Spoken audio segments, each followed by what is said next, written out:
malalaman mo kung saan pinapag-groom. Ano sunod, ikaw na lang. Wow.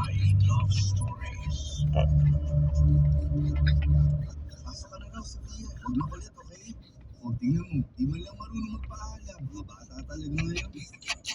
Ah. Siguro. Ah, ah, ah, ah, ah, ah. Ah, ah, ah.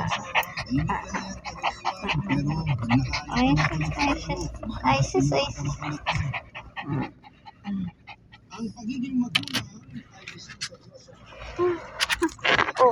Alak ka. Alak ka. Alak ka. Ano, tinignan mo si ano? Tingnan mo doon si Atang. Atang. Ikaw, anong klase kang magulang sa anak mo? Atong.